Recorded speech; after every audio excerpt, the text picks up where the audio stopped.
Now I get to my favorite part of the entire night. I hold that for last. What to me personally makes the Fatiha miraculous? What makes the Fatiha so beautiful that I can't logically say, even if I don't even think like a Muslim, if I think like a non-Muslim, if I reflect on what I'm sharing with you, it's hard for me to come up with how a human being can talk like this. How can a human being speak like this? Here's what I'm going to share with you. Pay attention to this part, okay? This is probably the most important part. There are two themes in the Fatiha: knowledge and action. There are two themes in the Fatiha: knowledge and action. Alhamdulillahi Rabbil Alameen, Ar-Rahman Ar-Rahim, Maliki Yawmiddin. All of that is knowledge. Knowledge about who? Knowledge about Allah. Yes? You with me? 3 ayat are about knowledge. Is that clear to everyone? When we say إِيَّاكَ نَعْبُدُ وَإِيَّاكَ نَسْتَعِينُ اهْدِنَا الصِّرَاطَ الْمُسْتَقِيمِ صِرَاطَ الَّذِينَ أَنْعَمْتَ عَلَيْهِمْ غَيْرِ الْمَغْضُوبِ عَلَيْهِمْ وَلَا الضَّالِّينَ. All of this is verbs. All of this is about what? Not knowledge, but action. The surah began with knowledge. The surah concludes with action. You with me so far? Okay. Now there are 3 situations.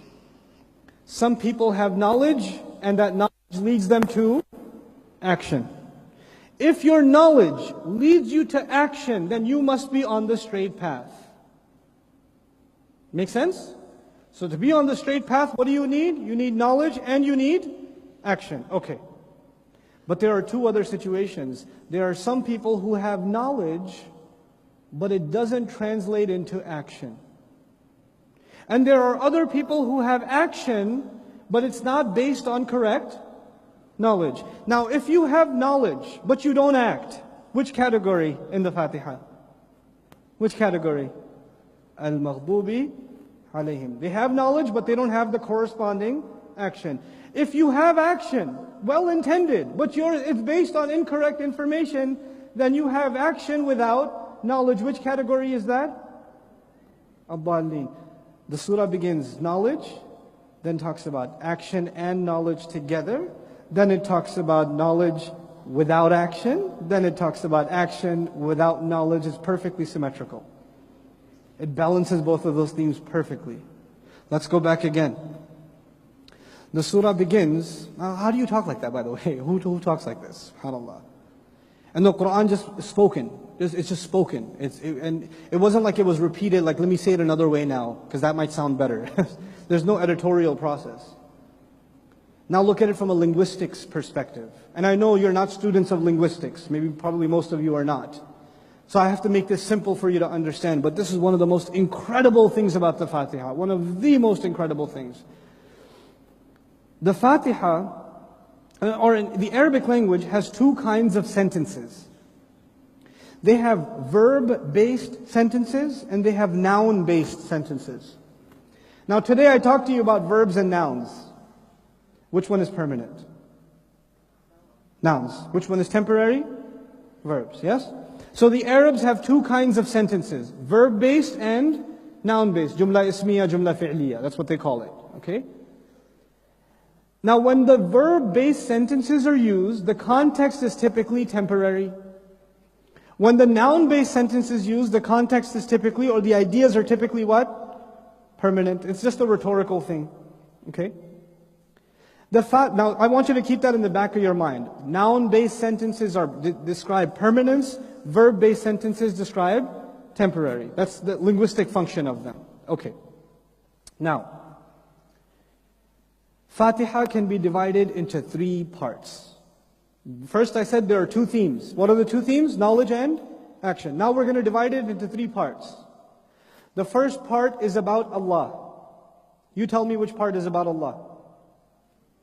Alhamdulillahi Rabbil Alameen, Ar-Rahman Ar-Rahim, Maliki Yawmiddin. That's part 1. Part 2 is an agreement between us and Allah. Part about Allah, part about us. Which part is that? إِيَّاكَ نَعْبُدُ وَإِيَّاكَ نَسْتَعِينُ. Okay, and the third part is about ourselves. We want something for ourselves. What part is that? اهدنا الصراط المستقيم صراط الذين أنعمت عليهم غير المغضوب عليهم ولا الضالين. 3 parts. Part 1 is about Allah. Part 1 is an agreement between us and Allah. Part 3 is our request to Allah. It's about us. What's incredible from a linguistics perspective is that part 1 is linguistically, it's noun sentences. It's a noun sentence. Now what do you know about noun sentences? It's talking about Allah, so it's only appropriate that noun sentences be used, because noun sentences are permanent and Allah is permanent. What was part 3 about? Part 3 is about who? Not part 2, part 3. Us. That's a verb-based sentence too. And verb-based sentences linguistically are what? Temporary, just like we ourselves are temporary. What's left? What did I skip? I talked about part 1, I talked about part 3. What did I not talk about? Part 2. Now part 2 is incredible because they say the noun sentence begins with a noun and the verb sentence begins with a verb. That makes common sense, doesn't it? But sometimes they do this crazy thing where they have a verb sentence even though it began with a noun. Now when a verb sentence begins with a noun, it's considered a mixture. In Arabic grammar you call it maf'ul bihi muqaddam, but who cares? Who cares? The middle sentence is actually a verb sentence with a noun beginning. It's a mixture of both sentences. And the middle sentence is also a mixture because part of it is for Allah and part of it is for ourselves. The linguistics of the first part of the Fatiha is noun-based because it's about Allah. The middle is a mixture because it's mixing between us and Allah. And the last part is verb-based because it's about ourselves. Even linguistically, it's perfect. It's perfect. You couldn't move anything. Now I've talked to you about it linguistically and I've talked to you about it thematically. It's the balance of the Fatiha. But there's other balances. Let's go back. Fatiha, if you want to learn about its perfection comes from balance. It balances things. It balanced the theme of knowledge with action. It balanced nouns with verbs. Now we're going to learn something else. It actually is a perfect symmetry because what's the middle of when something is balanced, it means it hangs from the middle. So if you put something in the middle, there should be half on this side, half on that side. So which ayah is in the middle? Which ayah is in the middle? Trick question. Iyaka na'budu wa iyaka nasta'in is in the middle. Okay. Now Iyaka na'budu wa iyaka nasta'in itself, that ayah itself has how many parts?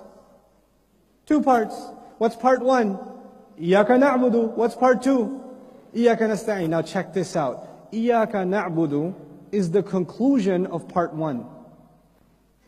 Iyaka na'budu is the conclusion of part 1. What do I mean?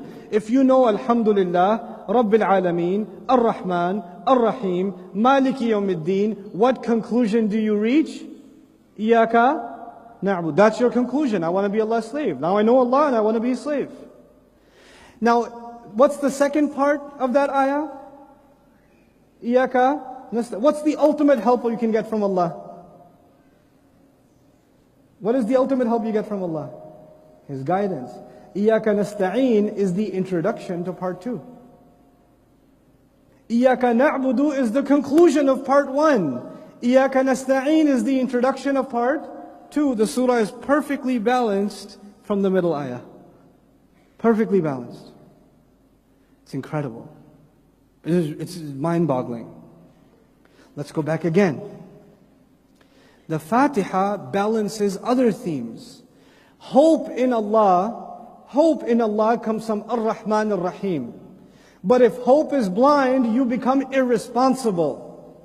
So responsibility comes with what ayah? Maliki Yawmiddin. Allah balanced hope with responsibility between Ar-Rahman Ar-Rahim and Maliki Yawmiddin. Okay, there are 2 other things that are balanced. If you just have praise, it's artificial. If you just have thanks, you don't include praise. How do you balance praise and thanks? What do you say? Alhamdulillah. It balances between knowledge and action. By the end I told you, knowledge and action together, as-sirat al-mustaqim. Just knowledge, no action, al-maghdub alayhim. Just action, no knowledge, ad-dallin. Everything about this surah is balanced. Look at the beginning. The beginning says, Rabbil Alameen, all peoples of the world, all nations of the world. And at the end of the surah, Allah says, there are only going to be three kinds of people in all of the Alameen. The Alameen will either be the Alameen of people on as-sirat al-mustaqim, alladhina an'amta alayhim, or it will be the people of al-maghdub alayhim, or it will be the people of ad-dallin. All of humanity falls under one of these three categories. Every human being on this earth is from al-alameen, which means every human being on this earth is either min alladhina an'amta alayhim, it's from those who Allah favored, or those who will get Allah's anger, or those who are still confused and lost and don't know any better yet. Those are the only three categories. That's it. Al-alameen is described by the end.